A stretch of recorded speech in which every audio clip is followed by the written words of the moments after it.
Hi friends, welcome to Concourse Hindu News Analysis dated 30 August 2020. நம்ம இன்னைக்கு பார்க்க போற first article goods and services டாக்ஸ்ல இந்த காம்பன்சேஷன் அப்படிங்கிற இஷ்யூ சென்டருக்கும் ஸ்டேட்டுக்கும் நடந்துட்டு இருக்கு அப்படின்னு ஒரு 2 நாளா நியூஸ் பேப்பர்ல வந்துட்டே இருக்கு. சரி, இது என்ன இஷ்யூ அப்படின்னு வந்துட்டு நம்ம தெரிஞ்சுக்கணும். ஏன் அப்படின்னு கேட்டீங்கன்னா, கேரளா கவர்மெண்ட் சில ஸ்டேட்மெண்ட் சொல்லியிருக்காங்க. நாங்க இப்போதைக்கு நீங்க சொல்லியிருக்கக்கூடிய ஆப்ஷன்ஸை நாங்க ஏத்துக்க மாட்டோம், நாங்க ஏன் போய் ஆர்பிஐ கிட்ட கடன் வாங்கணும், நீங்க வாங்குங்க அப்படின்னு சென்ட்ரல் கவர்மெண்ட் சொல்லியிருக்காங்க.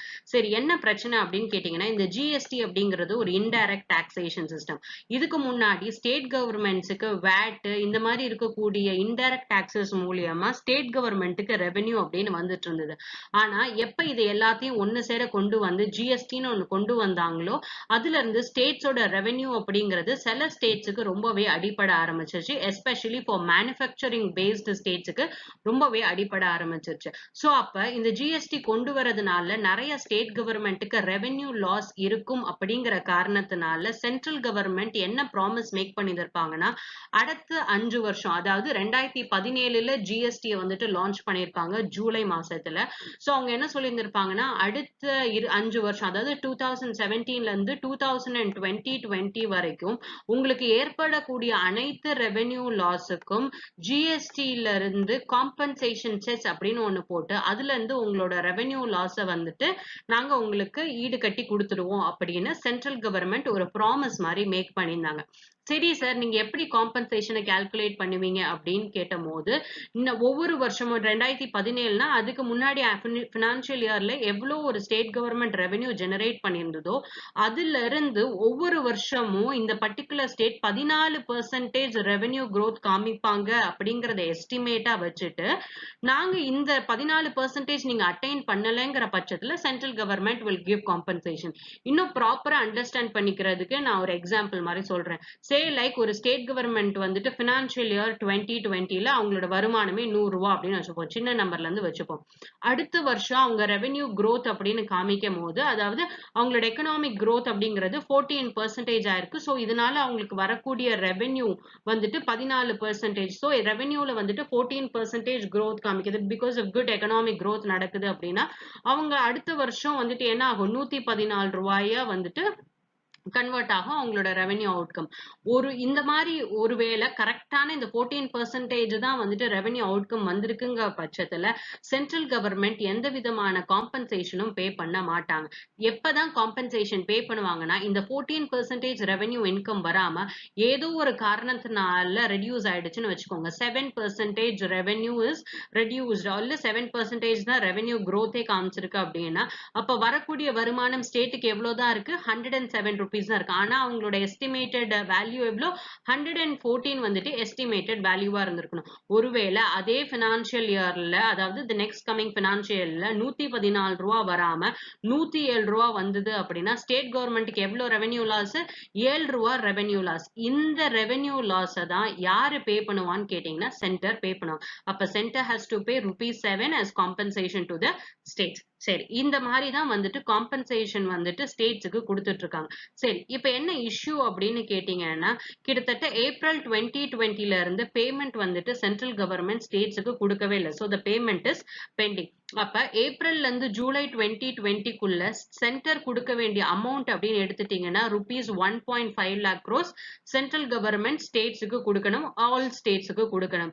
ஆனா இந்த வருஷத்தை கம்ப்ளீட்டா எஸ்டிமேட் பண்ணோம் அப்படின்னா சென்ட்ரல் வந்துட்டு ஸ்டேட்டுக்கு காம்பன்சேஷன் கொடுக்கக்கூடிய அமௌண்ட் 3 லட்சம் கோடி.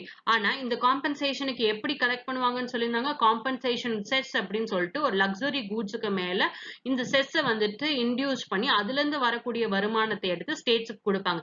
ஆனா இப்ப எக்கனாமி ரொம்ப ஸ்லோ டவுனா இருக்கா, லார்ஜ் லக்ஸரியஸ் கூட்ஸ் மேலதான், இந்த 28%க்கு மேல இருக்கக்கூடியதுல தான் இந்த காம்பன்சேஷன் செஸ் அப்படின்னு போடுவாங்க. அப்ப நிறைய பேர் கார் வாங்கல, மேனுஃபேக்சரிங் எல்லாமே ரொம்ப பிரச்சனையாகக்கூடிய சிச்சுவேஷன்ல இந்த செஸ் கலெக்ஷன் அப்படிங்கிறது அவங்க எக்ஸ்பெக்ட் பண்ண அளவுக்கு வரவே இல்லை. இப்பயுமே இவங்க எவ்வளவுக்கு செஸ் கலெக்ட் ஆகும் அப்படின்னு எக்ஸ்பெக்ட் பண்றாங்கன்னா, 65,000 கோடி மட்டும்தான் செஸ் வந்துட்டு கலெக்ட் ஆகும் அப்படின்னு சொல்றாங்க.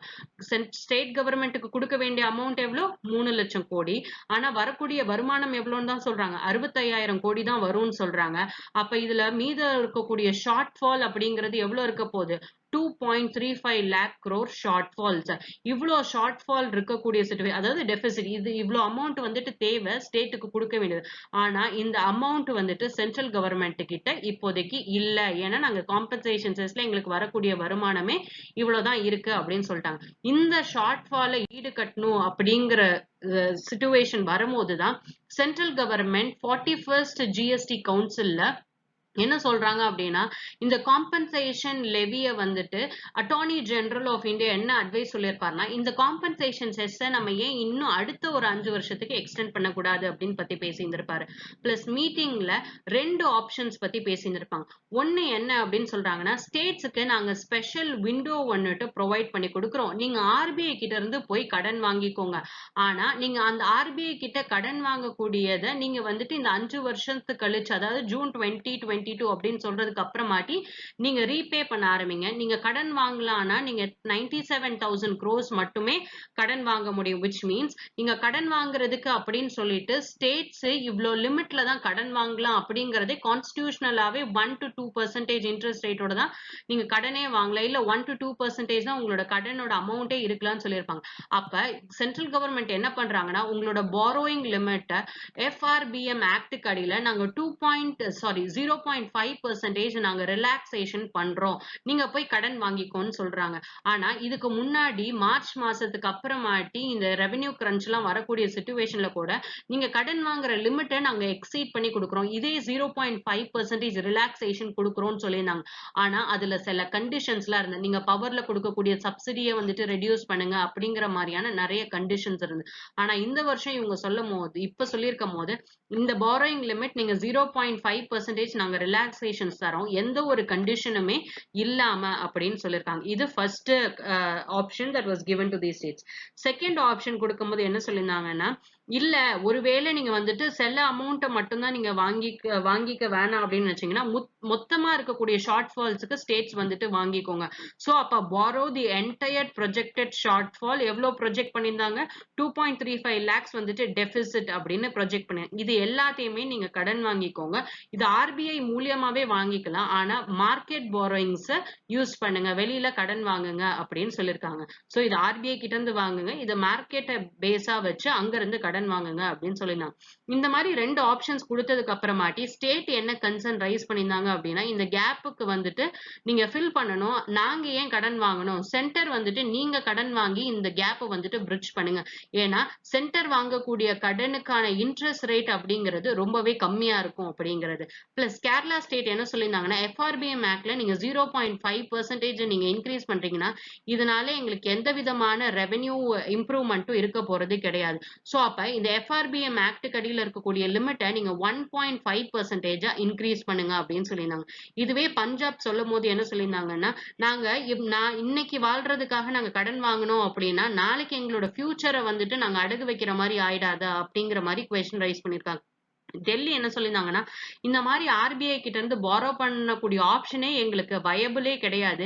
ஏன்னா எங்களோட ஸ்டேட்டஸ் வந்துட்டு யூனியன் டெரிட்டரி வித் லெஜிஸ்லேச்சர், அதனால ஸ்டேட்டுக்கு இருக்கக்கூடிய எல்லா பவரும் எங்களால இருக்க முடியாதுங்கிற சிச்சுவேஷன்ல எங்களால ஆர்பிஐ கிட்ட போய் மத்த ஸ்டேட்ஸ் மாதிரி கடன் வாங்க முடியாது.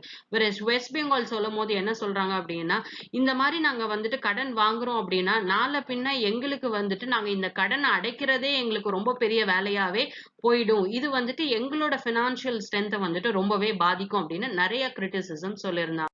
சோ இன்னைக்கு நியூஸ் பேப்பர்ல இதுதான் கொடுத்திருக்காங்க, centre must borrow and pay states GST dues அப்படின்னு கேரளா சொல்லியிருக்காங்க.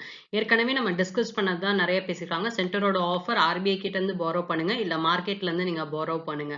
கேரளா சொல்லக்கூடிய ஸ்டாண்ட் வந்துட்டு இந்த மாதிரியான ரெவென்யூ ஜெனரேஷன் எங்களை ஃபினான்ஷியல் லாஸ்ல கொண்டு வந்து விட்டுரும் அப்படிங்கிறதா இருக்கட்டும், நாங்க கொடுக்கக்கூடிய ஒப்பீனியன்ஸை இந்த ஜிஎஸ்டி கவுன்சில்ல இக்னோர் பண்ணிக்கிட்டே இருக்காங்க அப்படின்னு. வேற என்ன ஸ்டேட்மெண்ட்ஸ் நியூஸ் பேப்பர்ல இம்பார்ட்டன்ட் அப்படின்னு கேட்டீங்கன்னா, as per the constitutional provision states வந்துட்டு கண்டிப்பா சென்டர் கிட்ட பர்மிஷன் கேட்கணும். எதுக்கு பர்மிஷன் கேட்கணும்னா, கடன் வாங்கணும்னாலும் பர்மிஷன் கேட்கணும், அண்ட் அந்த கடன் வாங்குறதுக்கு பர்மிஷன் கிடைச்சாலும் அதோட இன்ட்ரெஸ்ட் ரேட் வந்துட்டு 1 to 2% அப்படின்னு தான் இருக்கணும். சோ அப்ப இந்த மாதிரி இருக்கக்கூடிய சிச்சுவேஷன்ஸ்ல ஸ்டேட்ஸ்னால இவ்ளோ லெஸ் அமௌண்ட் ஆஃப் இன்ட்ரெஸ்ட் ரேட்ஸ்ல கடன் வாங்குறது அப்படிங்கிறது இட் இஸ் ஹைலி ஸ்ட்ரகிளிங் அப்படிங்கிற மாதிரி. Plus only 3 30% of the state income can be availed as loan. ஒருவேளை கடன் வாங்குறாங்க அப்படின்னா கவர்மெண்ட் வந்துட்டு ஸ்டேட் கவர்மெண்ட் எவ்வளோ இன்கம் சம்பாதிக்கிறாங்களோ அதுல 3% மட்டும்தான் கடனாவே வாங்க முடியும் அப்படிங்கிறது. பிளஸ் நீங்க பினான்சியல் லிமிட்ல வேற சீலிங் கொடுத்துட்டீங்க அப்படிங்கிறதுனால ரிலாக்ஸேஷன் பண்ணியிருந்தா கூட இது வந்துட்டு பத்தாது அப்படின்னு கேரளா கவர்மெண்ட் சொல்லியிருக்காங்க. ஸோ த நெக்ஸ்ட் ஆர்டிக்கல் நம்ம எதை பத்தி படிக்க போறோம் அப்படின்னு கேட்டீங்கன்னா, நேஷனல் ஃபுட் செக்யூரிட்டி ஆக்ட் 2013ல யார் யாரெல்லாம் பிசிக்கல்லி டிசேபிள்டு பீப்புளோ அவங்கள வந்துட்டு ஒரு பார்ட்டா யார் யாரெல்லாம் பெனிஃபிஷியரிஸோ அவங்கள கண்டுபிடிச்சு சீக்கிரமா இன்க்ளூட் பண்ணுங்க அப்படின்னு ஒரு ஆர்டிக்கல் கொடுத்திருந்தாங்க. ஸோ அப்ப அதுக்கு முன்னாடி பாக்குறதுக்கு முன்னாடி நேஷனல் ஃபுட் செக்யூரிட்டி ஆக்ட் 2013னா நம்ம என்ன அப்படின்னு பார்த்துப்போம். சரி, இந்த ஃபுட் செக்யூரிட்டி ஆக்ட் எதுக்காக கொண்டு வந்தாங்க? எந்த ஒரு ஆக்ட் படிக்கிறதா இருந்தாலும் ஃபர்ஸ்ட் வந்துட்டு எதுக்காக இந்த சட்டம் கொண்டு வராங்க அப்ஜெக்டிவ் கண்டிப்பா தெரியணும். செகண்ட் என்ன தெரியணும் அப்படின்னு கேட்டீங்கன்னா, யார் இதை இம்ப்ளிமெண்ட் பண்ணுவாங்க அப்படிங்கிறது கண்டிப்பா தெரியணும். And third most essential is யார் யாரெல்லாம் இதுல பெனிஃபிஷியரிஸா வர போறாங்க. இதுதான் மேஜரா ஒரு ஸ்கீம்ல ஒரு மினிமம் ஒரு லெவல் ஆஃப் நாலேஜ் ஒரு ஸ்கீம்ல இருக்கணும் அப்படின்னா இதை வந்துட்டு கண்டிப்பா தெரிஞ்சு வச்சுக்கணும். அப்ப ஃபர்ஸ்ட் எதை பத்தி பேசியிருக்கோம்? அப்ஜெக்டிவ் அப்படின்னு சொல்லிட்டு. சரி, ஒரு ஹியூமனோட லைஃப் சைக்கிளே அப்படின்னு எடுத்துட்டீங்கன்னா அவங்களுக்கு தேவையான அளவு வந்துட்டு சாப்பாடும் இருக்கணும். அதே நேரத்துல அவங்க சாப்பிடக்கூடிய சாப்பாடு அவங்களுக்கு நியூட்ரிஷன் என்னென்ன பாடிக்கு என்னென்ன அளவுக்கு நியூட்ரிஷன் தேவையோ அது எல்லாமும் கொடுக்கறதா இருக்கணும். ஆனா நிறைய பேர் வறுமையில இருக்கிறவங்களுக்கு இந்த மாதிரியான ஃபுட் செக்யூரிட்டியும் இருக்கிறது கிடையாது, நியூட்ரிஷன்லயும் செக்யூரிட்டி இருக்கு. ஏன்னா அவங்களுக்கு சாப்பாடே முதல்ல கிடைக்கிறதே கஷ்டமா இருக்கு. சாப்பாடு கிடைச்சா கூட அது எந்த அளவுக்கு அவங்களோட மேக்ரோ நியூட்ரியன்ஸ் மைக்ரோ நியூட்ரியன்ஸை வந்துட்டு ஃபுல்ஃபில் பண்ணுது அப்படிங்கிறது தெரியாது. அப்ப இந்த ஃபுட் செக்யூரிட்டியும் இருக்கணும், நியூட்ரிஷன் செக்யூரிட்டியும் ப்ரொவைட் பண்ணணும் அப்படிங்கிறதுக்காக கவர்மெண்ட் கொண்டு வந்த ஆக்ட் தான் நேஷனல் ஃபுட் செக்யூரிட்டி ஆக்ட். அப்ப இந்த ஃபுட் செக்யூரிட்டி ஆக்ட் மூலியமா they can access, first objective அவங்களால சாப்பாடை ஆக்சஸ் பண்ண முடியும், குவான்டிட்டியான ஃபுட்டும் அதே நேரத்துல குவாலிட்டியான ஃபுட்டும். சரி, சாப்பாடு ஆக்சஸ் பண்ண மட்டும் கிடைச்சா போதுமா சார், அதோட விலைவாசி எப்படி இருக்கும் அப்படின்னு கேட்டீங்கன்னா அதுக்கு தான் கவர்மெண்ட் சப்சிடைஸ்டு ரேட்ஸ்ல நாங்க உங்களுக்கு ஃபுட் கிரைன்ஸ் ப்ரொவைட் பண்றோம். ஸோ அஃபோர்டபுள் பிரைசஸ்ல கொடுக்கணுங்கிறது செகண்ட் அப்ஜெக்டிவ். அப்ப access to quality food and quantity food at affordable prices to live a life with dignity. யாரும் போய் வந்துட்டு கஷ்டப்பட்டு வேற யாருக்கிட்டையும் சாப்பாடுக்காக கையேந்த கூடாது அப்படிங்கிறதுக்காக, ஒரு தன்மானத்தோட வாழ்க்கையை வாழணும் அப்படிங்கிறதுக்காக ஃபர்ஸ்ட் அவங்களோட சாப்பாடை வந்துட்டு நம்ம பூர்த்தி பண்ணிடுவோம் அப்படிங்கிறதுக்காக கவர்மெண்ட் கொண்டு வந்தது. அப்ப லைஃப் வித் டிக்னிட்டி அப்படிங்கிறது it is under article number 21 right to life, right to food அப்படிங்கிறது இம்ப்ளிசிட்டா it is part of right to live with dignity. Next இதை யார் இம்ப்ளிமெண்ட் பண்றாங்க அப்படின்னு கேட்டீங்கன்னா department of food and public distribution which is under Ministry of Commerce Affairs, Food and Public Distribution கடியில இந்த ஸ்கீமை implement பண்ண போறாங்க. இந்த ஸ்கீம்ல யார் யாரெல்லாம் பெனிஃபிஷியரிஸா இருக்கலாம் அப்படிங்கிறதுக்கு ஒரு ஸ்டாண்டர்ட்ஸ் இருக்கு. ஆனா இந்த பெனிஃபிஷியரிஸை யாரு தான் ஐடென்டிஃபை பண்ணுவாங்கன்னா respective state governments and the union territories தான் ஐடென்டிஃபை பண்ணுவாங்க. ஸோ இதுல என்ன மாதிரியான பெனிஃபிஷியரிஸ் யார் யாரெல்லாம் பெனிஃபிஷியரிஸ்னா கிட்டத்தட்ட 75% of the rural population, 50% of the urban population இவங்களுக்கு subsidized rangeல வந்துட்டு food grains அதாவது மானியத்தோட சாப்பாடு வந்துட்டு கொடுக்கப்படும் under targeted public distribution system. targetedனா யார் யாரை டார்கெட் பண்ணணுங்கிறதுக்கு 1997ல இந்த ஸ்கீம் கொண்டு வந்திருப்பாங்க. இதுல முக்காவாசி கவர் ஆகக்கூடிய population is 2/3 of the total population. சரி, இந்த பெனிஃபிட்ஸ் யார் யாருக்கெல்லாம் போகுது, என்ன மாதிரியான ஆட்களுக்கு போக போகுது அப்படின்னு சொல்லியாச்சு. இதை தாண்டி சில பெனிஃபிஷியரிஸ்லாம் இருக்காங்க, women and childrenம் இதுல included. சரி, என்ன மாதிரி benefits அப்படின்னு கேட்டீங்கன்னா மாசத்துக்கு per month ஒரு ஆளுக்கு 5 கிலோ அரிசி அப்படிங்கிறதுல சப்சிடைஸ் ரேட்ல கொடுப்பாங்க. ஒரு பர்சன் நான் இருக்கேன் அப்படின்னா if I belong to a very poor family அப்படிங்கிற மாதிரி சிச்சுவேஷன் வரும்போது ஸோ ஒரு மாசத்துக்கு எனக்கு 5 கிலோ அரிசி கொடுப்பாங்க. சரி சார், காசு வாங்கிட்டு தான், ஏன்னா அஃபோர்டபுள் பிரைசஸ் தான் கொடுத்துருக்காங்க, ஃப்ரீ காஸ்ட்னு கொடுக்கவே இல்லை. அப்ப அஃபோர்டபுள் பிரைசஸ் அப்படின்னு வரும்போது 5 கிலோ அரிசி எவ்வளவு ரூபா, 1 கிலோ அரிசி 1 ரூபா அப்படின்னு தமிழ்நாட்டுல எல்லாம் சொல்றாங்கல்ல, அந்த மாதிரி ரேட்ஸ் வந்துட்டு இல்ல 3 rupees 2 rupees 1 rupeesனு வீட், ரைஸ், சிரல்ஸ் இந்த மாதிரி இதுக்கு மாறிக்கிட்டே இருக்கும்.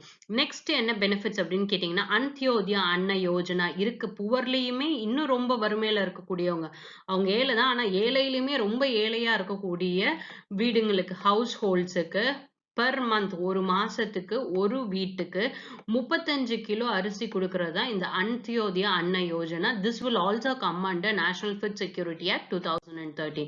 The third thing, special focus யாருக்குன்னா விமெனுக்கும் சில்ட்ரனுக்கும். When you take விமென்லயுமே யாருக்கு இன்னும் ஸ்பெசிஃபிக்கா ஃபோக்கஸ் பண்றாங்கன்னா pregnant women and lactating women's.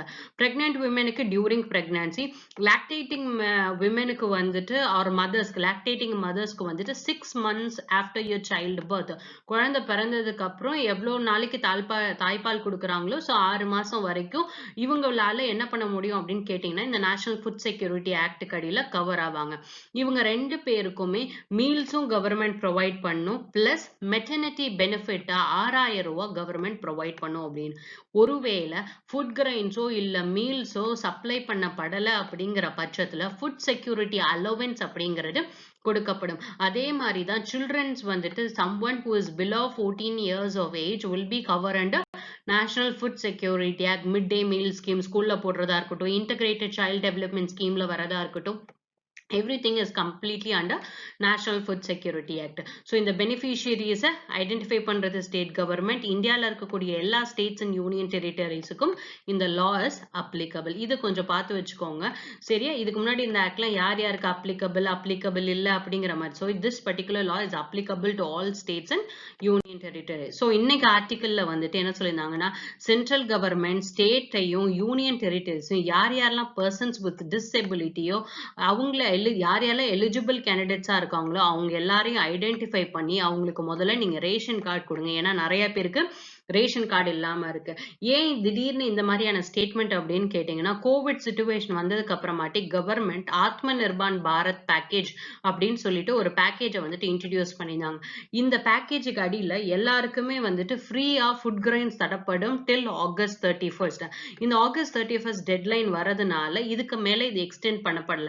அப்ப நேஷனல் ஃபுட் செக்யூரிட்டி ஆக்ட் அடியில என்ன சொல்லியிருக்காங்க அப்படின்னு கேட்டீங்கன்னா, யார் யாரெல்லாம் இந்த டிசேபிள்டு, ஏன்னா எல்லாருமே இது வரைக்கும் ஃப்ரீயா வாங்கிட்டு இருந்தாங்க, ஒருவேளை டிசேபிள்டு பீப்புள் இதுல அஃபெக்ட் ஆகப்படுறாங்க அப்படின்னா அவங்கள கண்டுபிடிச்சு அவங்களுக்கு வந்துட்டு ரேஷன் கார்ட்ஸ் கொடுங்க. ஏன்னா ஆத்ம நிர்பான் பாரத்துக்கு ration cards was not applicable அப்படிங்கிற மாதிரியான situation. The next article that we'll read is butterflies are migrating yearly in southern India this year அப்படின்னு சொல்லிட்டு. சரி, பட்டர்ஃப்ளைஸ் வந்துட்டு ஒவ்வொரு வருஷமும் மைக்ரேட் ஆயிட்டே இருக்கும். இந்த பட்டர்ஃப்ளைஸ் எந்த ரீஜன்ல மைக்ரேட் ஆகுதுன்னா, சதர்ன் ரீஜன்ல ஈஸ்டர்ன் காட்ஸ்ல இருந்து வெஸ்டர்ன் காட்ஸுக்கும், வெஸ்டர்ன் காட்ஸ்ல இருந்து ஈஸ்டர்ன் காட்ஸுக்கும் மாத்தி மாத்தி மைக்ரேட் ஆயிட்டே இருக்கும்.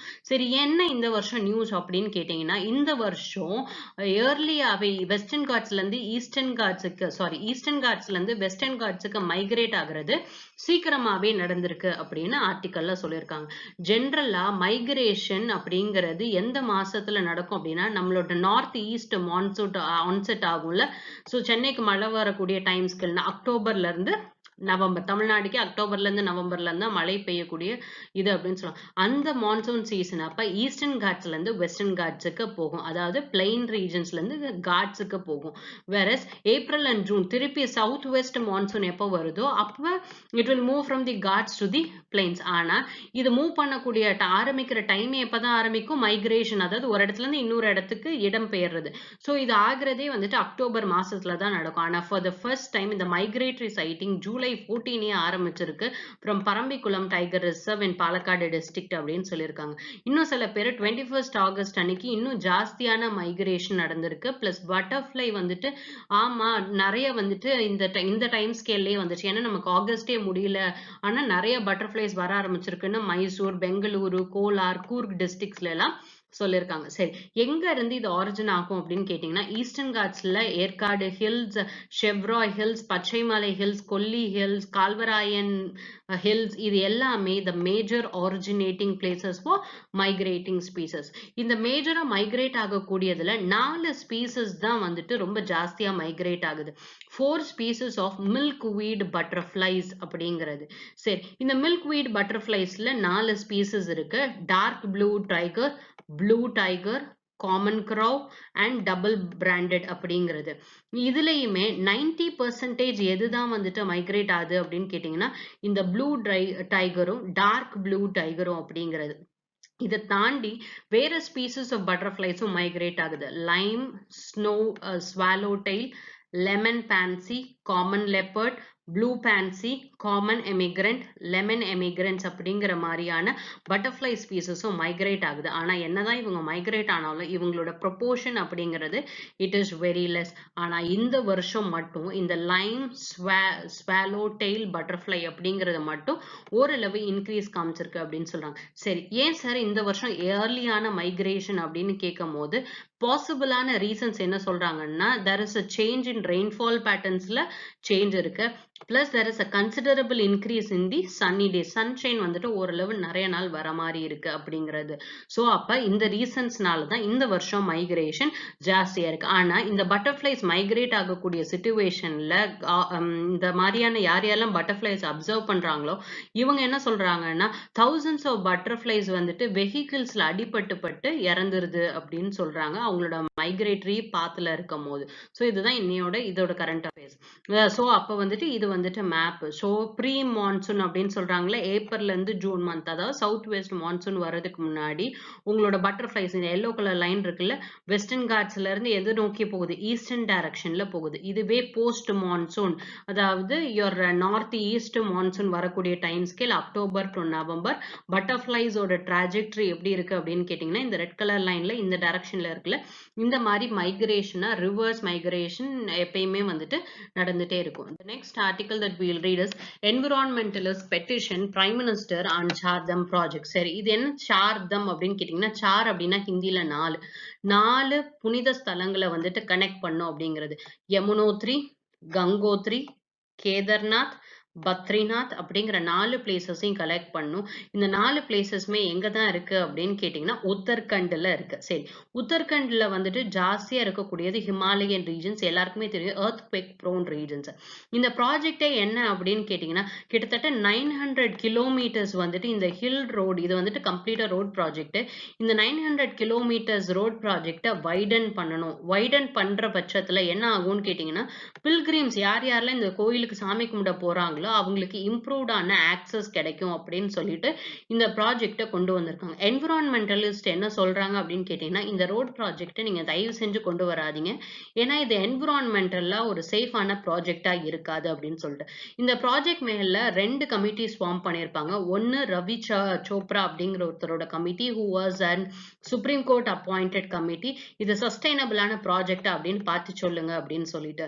வெரஸ் இந்த மிஸ்டர் ரவி சோப்ராவோட ரிப்போர்ட் வந்துட்டு சப்மிட் பண்ணியிருப்பாரு, which is called as main report. இதே மாதிரி இன்னொரு பர்டிகுலர் கமிட்டியும் வந்துட்டு ஃபார்ம் பண்ணியிருப்பாங்க, which is called as 19 member core committee அப்படின்னு சொல்லுவாங்க.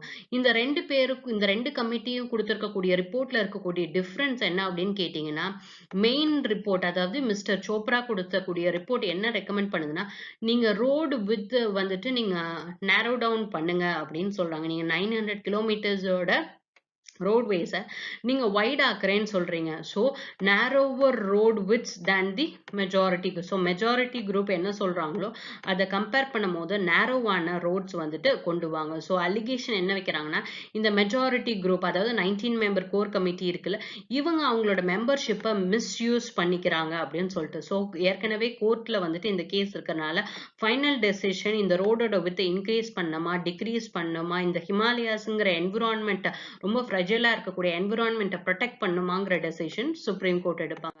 The next article that we'll read is African Mayoba அப்படிங்கிற ட்ரீ வந்துட்டு it is called as the tree of life. இது கிட்டத்தட்ட 1000 வருஷம் வரைக்கும் வாழக்கூடிய தன்மை உள்ளது. இதுல இருந்து வரக்கூடிய பெனிஃபிட்ஸ் வந்துட்டு ஆடு மாடுங்களுக்கு ஃபோடரா யூஸ் பண்ணப்படும், மெடிக்கல் காம்பனன்ட்ஸுக்கு யூஸ் பண்ணுவாங்க. ஸோ சயின்டிபிக் ஸ்டடியில என்ன தெரிஞ்சிருக்கு அப்படின்னா, இந்த ட்ரீல கிட்டத்தட்ட 168 குரோமோசோம்ஸ் இருக்கு. ஸோ இந்த மாதிரியான ஸ்டடி எதுக்கு ஹெல்ப்ஃபுல்லா இருக்கும் அப்படின்னா, ஜெனட்டிக் கன்சர்வேஷன் எஃபர்ட்ஸுக்கு ஹெல்ப்ஃபுல்லா இருக்கும் அப்படின்னு சயின்ஸ் அண்ட் டெக்னாலஜியில படிச்சு வச்சுக்கோங்க. And the last article that we'll read is memory T cells may only reduce COVID severity again science and technology concept. சரி, இது என்ன டி செல்ஸ் அப்படின்னு கேட்டீங்கன்னா, இம்யூனிட்டி செல்ஸ்ல வந்துட்டு ஒயிட் பிளட் செல்ஸை வந்துட்டு தான் நம்ம எதிர்ப்பு சக்தி கொடுக்கும் அப்படின்னு சொல்லுவோம்ல.